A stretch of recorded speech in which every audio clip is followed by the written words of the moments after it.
E hoje eu quero ler os versos 34 e 35 antes da gente passar para a parábola seguinte, que só está no verso 44. Vocês lembram que houve aquele parênteses de Jesus na parábola do joio e do trigo. Então a gente está retornando à sequência depois do parêntese explicativo daquela parábola do joio e do trigo, como nós vimos, tão importante, tão significativa, tão pivotal no que diz respeito a nos ajudar a compreender o significado da vida, do que está acontecendo no mundo, do choque, do clash entre os filhos do reino e os filhos do maligno, no campo do mundo, na sociedade, na civilização, na humanidade como um todo. E como a gente viu, a parábola do joio e do trigo não é uma parábolazinha eclesiástica, congregacional, como ensinaram para vocês. O campo não é a igreja, o campo é o mundo. É onde estão as pessoas, é o mesmo ambiente que Deus amou de tal maneira o mundo, que deu seu Filho, pela sociedade humana, pela civilização humana. Como diz João, ele é o advogado não somente nosso, mas ainda do mundo inteiro. Ou como diz Paulo, escrevendo a Tito, é o nosso Salvador. E não somente o nosso, mas também o Salvador de todos os homens. Está escrito aí. Fé, confissão e declaração de Paulo. Brigue com ele, não comigo. E eu teria dezenas de outros textos para dizer a você como você foi ensinado errado até aqui, ficou fanático, com a mente estreita e obliterada, ficou obturado, tapado, fechado, cimentado, lacrado, vedado, nada penetra você e você não concorda com nada que não seja idêntico ao condicionamento fanatizante que impuseram à sua alma e fica com ódio dos outros, que com simplicidade, que não foram, graças a Deus, vítimas da lavagem cerebral que você sofreu e que estão aprendendo a olhar para o Evangelho, tendo Jesus como chave hermenêutica. Como é que Jesus é a chave hermenêutica do próprio Evangelho que ele falou? É a gente comparando palavra com palavra de Jesus? Não, antes disso, é vendo como ele viveu, porque ele é o Verbo encarnado.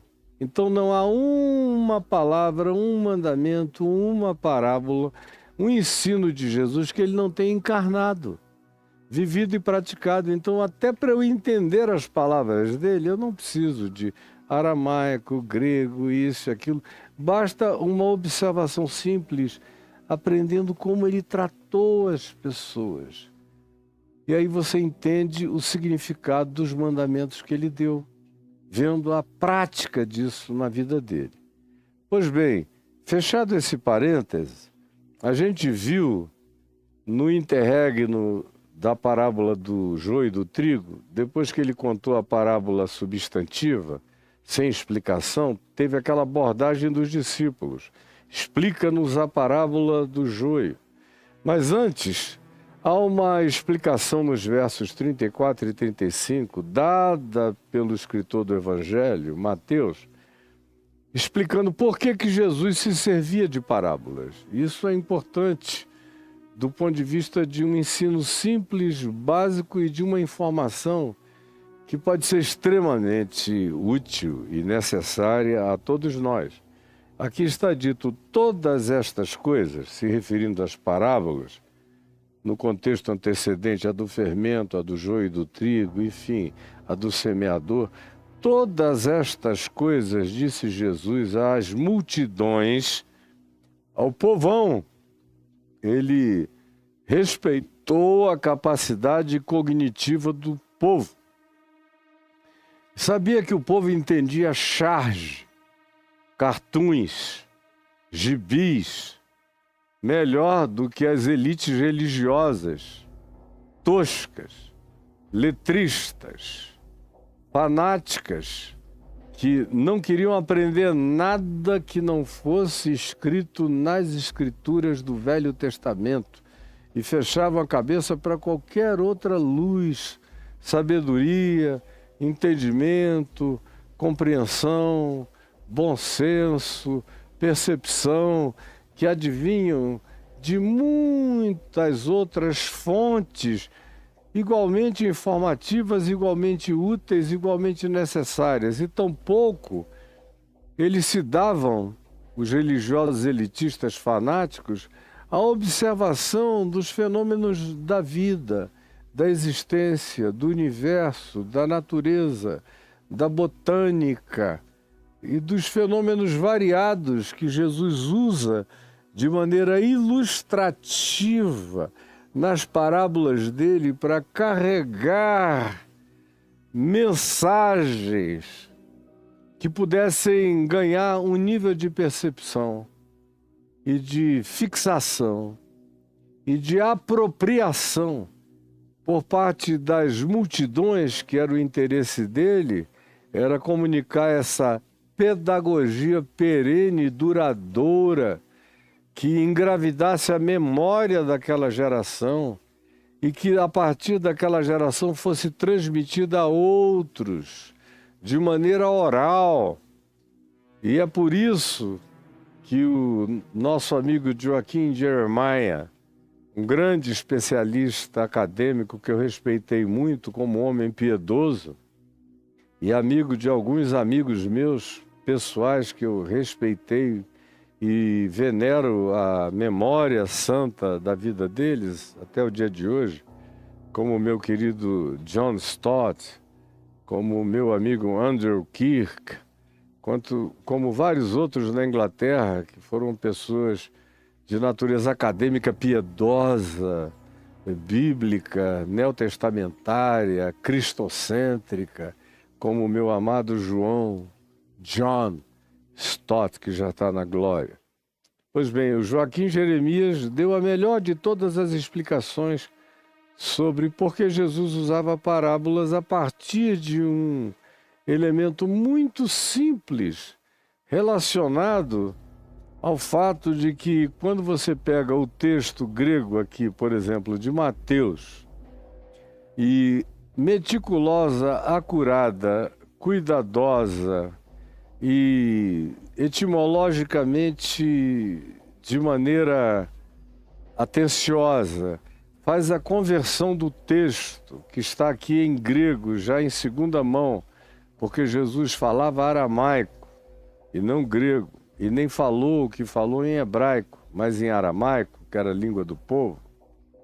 Quando você faz essa transmigração etimológica e de interpretação e tradução e amoldamento do grego para o aramaico, você descobre uma coisa chocante. De fato, você descobre que as parábolas de Jesus vêm com rima, vêm com métrica, vêm com uma organização de modo que aqueles que o ouviam falar era como uma literatura de cordel, ou como quem falava uma poesia popular vinculada ao cotidiano humano, experimentado, praticado, conhecido, vivenciado pela maioria das pessoas que o ouviam, e que, portanto, ele, Jesus, tinha certeza de que essas coisas não seriam esquecidas.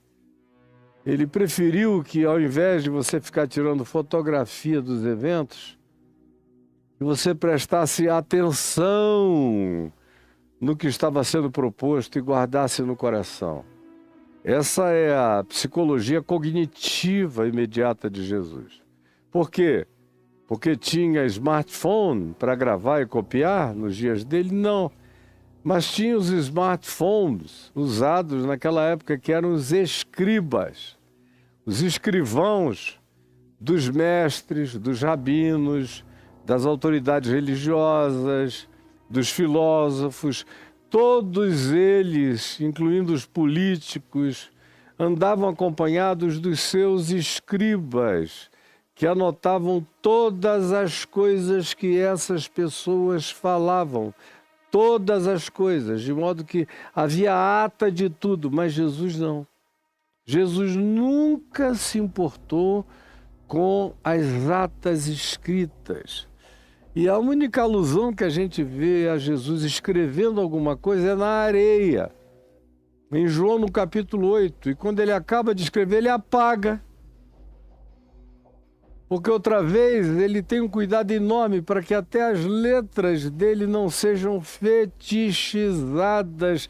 Ele quer que as pessoas cumpram a profecia do profeta Isaías e guardem a palavra inscrita, memorizada, guardada, introjetada, penetrada, transformada em carne, em sangue, em percepção, em cognição espontânea, que pudessem se transformar em modelos, em modais de pensamento, em paradigmas de raciocínio, em referências de amarração de compreensão. E isso é Joaquim Jeremias nos dizendo. Agora, existem muitos aspectos de por que ele usava as parábolas. Todas estas coisas disse Jesus às multidões por parábolas. E a pergunta inevitável é por quê?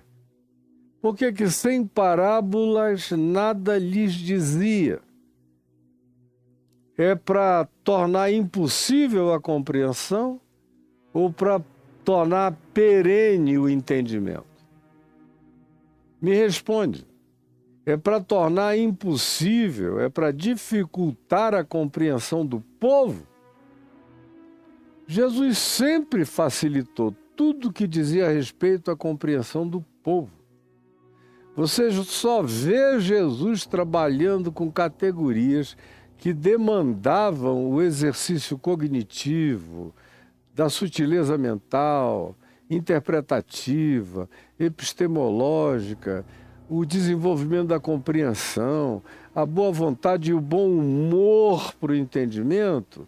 Você só o vê fazendo isso, às vezes até como uma necessária provocação em relação aos religiosos de Jerusalém, as castas de supremacismo religioso denominacional presentes nos dias de Jesus, tanto quanto entre nós nos dias de hoje. Mas em relação ao povo, responda. Ele falava por parábolas para tornar o que ele dizia incompreensível ou acessível? Ou da compreensão de qualquer pessoa que não precisasse ter treino acadêmico de nenhuma natureza, bastava ter experiência existencial, social e empírica de um cotidiano cheio de semeadura agrícola, cheio de pesca, cheio de observação sobre o clima, o tempo, o sol, quando chove, quando não chove, todos os elementos da natureza que ele usou para ilustrar como parábola o que ele dizia, ou para aqueles que eram mais pastoris, mais da pecuária, ele falava de ovelhas, de pastores, de bodes, de ovelhas, enfim. Ele usa esses elementos do cotidiano e a pergunta é, para dificultar a compreensão da multidão ou para facilitar e perenizar o entendimento, a memória e o guardar sábio do ensino que ele estava fazendo? Me diga, me responda. Qual é o objetivo? É complicar ou é facilitar? Quando a gente está pensando em Jesus, é claro que é facilitar. E ele faz isso para que se cumprisse o Salmo 78, verso 2. O Salmo 78, verso 2. E aqui apresenta-se um resumo do Salmo, mostrando que para os escritores, evangelistas, escribas do Novo Testamento, que vieram a escrever 20 anos depois de Jesus ter sido assunto aos céus, ou 30 anos depois, ou 40 anos depois, ou como é o caso de João, 50 anos depois de Jesus ter sido assunto aos céus, você vê que para todos eles que fazem menção das Escrituras do Velho Testamento, ou dos Salmos, ou dos Profetas, eles não têm nenhuma preocupação com o letrismo, com o literalismo, com a descrição meticulosamente extensiva, palavra por palavra, do que tenha sido dito por Moisés na Torá, pelo que tenha sido dito nos Salmos, pelo que tenha sido dito nos profetas. Não, eles pegam a essência, fazem o resumo, captam o espírito e colocam o espírito em praticamente todas as citações dos evangelhos, como é aqui o caso. Falou por parábolas para que se cumprisse o que foi dito por intermédio do profeta.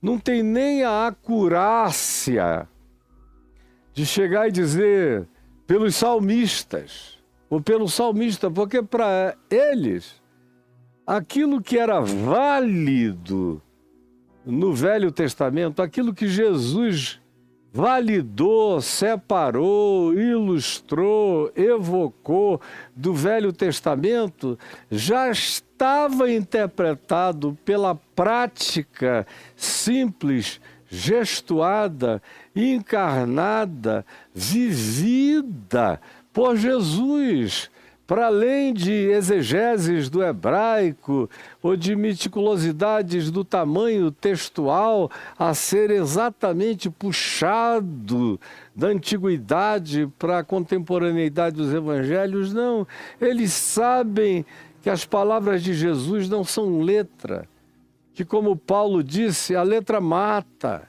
Eles sabem que é o Espírito que vivifica.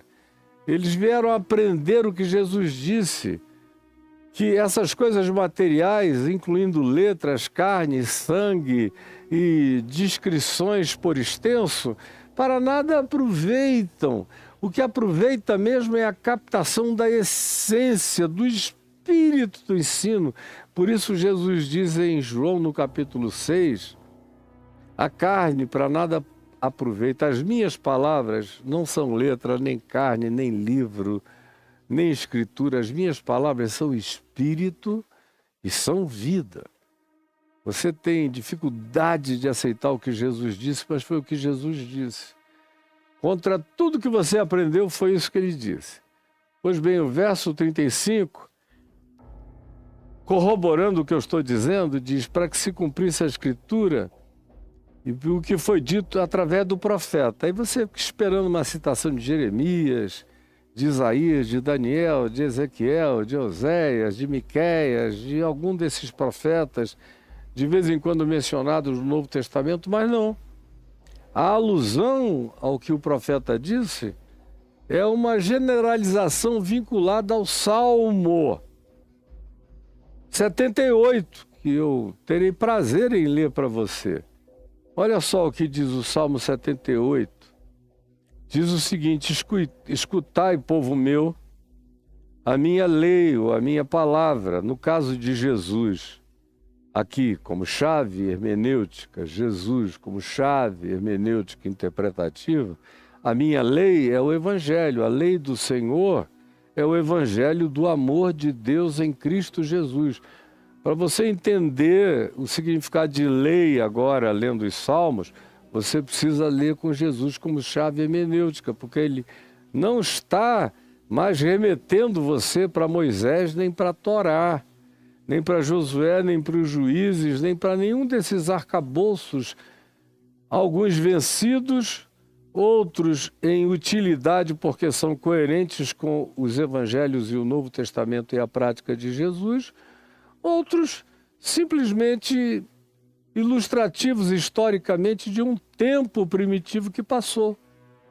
Escutai, povo meu, a minha palavra, escutai o meu evangelho, escutai a lei do amor, no qual todos os profetas e todas as verdades do Velho Testamento tiveram o seu cumprimento e a sua encarnação em Cristo Jesus. Escutai, povo meu, a minha palavra, escutai o evangelho, prestai ouvidos às palavras da minha boca. Ouça isso saindo da boca de Jesus, que é de fato a boca encarnada e concreta de onde procedem as palavras de Deus. E aí se diz: abrirei os meus lábios em parábolas, publicarei enigmas dos tempos antigos, o que ouvimos e aprendemos, o que nos contaram nossos pais, não encobriremos aos seus filhos, contaremos à vindoura geração e cantaremos e contaremos à vindoura geração os louvores do Senhor e o seu poder e as suas maravilhas. Isso é o que está dito aqui no Salmo 82. Aí se cita o Salmo 82 aqui da seguinte maneira, olha o resumo. Vê se Mateus era letrista, vê se os apóstolos tinham essa preocupação com ponto, vírgula, extensão do texto literário, todas essas coisas pelas quais se briga, se mata, se considera as pessoas hereges, a famosa inerrância textual e toda essa discussão que é muito mais greco-romana e aristotélica do que qualquer outra coisa, não tem absolutamente nada a ver com Jesus. É um culto herdado do judaísmo, da Torá e do culto às letras de Moisés, diferentemente do ensino do Evangelho, onde Jesus diz: não caiam no literalismo interpretativo, porque as minhas palavras não são de literalismo interpretativo, elas são espírito e elas são vida. Aí aqui se diz, citando o Salmo 78, verso 2, que é extremamente mais extenso. Você ouviu a minha leitura, mas aqui olha o resumo.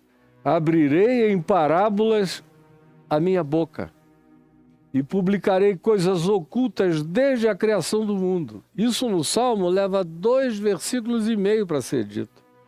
E aqui está resumido assim, e está dito tudo. É assim que você tem que ler as coisas, entender as coisas, como Mateus fez, como Jesus ensinou, como os apóstolos fizeram. Paulo, então, é craque nisso, de pegar porções grandes do Velho Testamento e transcrever só a essência nos textos dele em Romanos, em Gálatas, em Colossenses. Ele cita e não se dá o trabalho de fazer citações meticulosas de nada, ele pega só o que resume o espírito do que está sendo dito, porque o Evangelho tem a ver com essências e não com descrições meticulosas que morrem no letrismo sepultante de significados que são perdidos no próprio culto extensivo à letra, e não ao sentido, aos contextos antecedentes, imediatos e, sobretudo, à interpretação a partir do que era supremo. O que era supremo, tanto no passado de Moisés, quanto em qualquer outro ambiente, que é o que diferencia, por exemplo, Davi de Moisés e dos demais, era a capacidade que Davi tinha de vez em quando, deixar o que estava escrito de lado e obedecer o espírito do amor, o significado da vida, privilegiar o que salvava e não a letra que, em sendo obedecida, matava. E é assim que Jesus nos ensina a ser, e os apóstolos também. Abrirei em parábolas a minha boca e publicarei coisas ocultas desde antes ou desde a criação do mundo. Portanto, preste atenção numa coisa. Quando você está lendo essas parábolas de Jesus, você está lendo coisas que estão em vigência, preste atenção, coisas que estão em vigência desde sempre, desde a criação do mundo. Então, por exemplo, a parábola do semeador só começou há 2000 anos atrás, quando Jesus, o Filho do Homem, começou a pregar o Evangelho? Não, Jesus citando o Salmo 78, verso 2, ou Mateus fazendo isso, em nome de Jesus, diz que essas parábolas carregam um significado de verdades desde a fundação do mundo. A parábola do joio e do trigo é uma coisa que só entrou em vigência depois de Jesus? Não.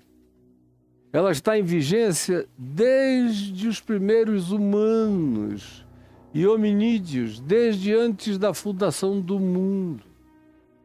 Portanto, passa também por Gênesis 3, a queda do homem, passa por Gênesis 6, a corrupção do gênero humano, a alteração genética, a hibridização, a deformação, a perversão de toda a criatura vivente que existia na face da terra, com o resetting do dilúvio de Moisés, que não é mito, é comprovado em mais de 1.500 culturas terráqueas. Só trata isso como mito quem está num estado de ignorância do início do século XX nas suas atualizações bobas. Pois bem, desde o início, tenha isso em mente. Quando você lê as parábolas, não fique pensando só no que aconteceu de Jesus para cá. Pense no que Deus comunicou aos humanos sempre, desde a primeira consciência. Se você gosta de levar ao pé da letra o que está dito, então leve isso aqui. Abrirei em parábolas a minha boca e publicarei coisas ocultas desde a criação do mundo. Essas parábolas trazem revelação de coisas que estão presentes na civilização humana desde sempre. E os humanos nunca entenderam, ou quase nunca entenderam, ou pouquíssimos compreenderam. E agora ele conta isso para as multidões terem acesso, através de uma mídia hipersimplificada, ao conteúdo perene e eterno desse evangelho eterno, que sempre esteve presente no mundo, e a afirmação de que o Cordeiro de Deus que tira o pecado do mundo foi imolado desde antes da fundação do mundo, põe o Evangelho com a sua marca pulsionadora e com seu conteúdo de significado e de vida presente nas origens metafísicas da criação de todas as dimensões e existências. E qualquer que seja a sociedade alienígena ou civilização desconhecida por nós, que viva contra o Evangelho, ela vira uma civilização diabo. Porque seja uma federação de anjos, seja uma manifestação de principados espirituais bondosos, anjos de luz, praticam e andam no espírito do Evangelho, no que Jesus ensinou. O que Jesus ensinou é para Gabriel, para Miguel, que são algumas entidades angelicais cujos nomes são mencionados aqui na Bíblia, e para qualquer outra de qualquer natureza. Todas as criaturas da luz e do bem, em qualquer dimensão, em qualquer federação galáctica ou universal, ou em qualquer que seja a dimensão de existência de natureza energética diferenciada da nossa, o Evangelho está em vigência. Como diz o Apocalipse no capítulo 14, quando João do Apocalipse diz: eis que eu vi um anjo voando no meio do céu, o qual tem um Evangelho eterno para pregar. desde antes da fundação do mundo, o qual diz: temei a Deus e dai-lhe glória a Ele que criou os céus, a terra, o mar e as fontes das águas. Portanto, nessas parábolas de Jesus, você encontra coisas ocultas desde a fundação do mundo. Quando você lê, não fique pensando no que aconteceu só de 2000 anos para cá, nem na história do cristianismo, onde você tenha muita perversão e pouca revelação, e muito menos ainda na história disso que a gente apelidou de igreja, que são agremiações do povo da mentira cada vez mais distantes do evangelho real e da comunhão sincera em amor, conforme proposta por Cristo Jesus. Isto dito para sua compreensão, e você veja que isso não é qualquer bobagem, para as pessoas realmente interessadas em entender o evangelho, isso aqui é fundamental. Fecha parênteses.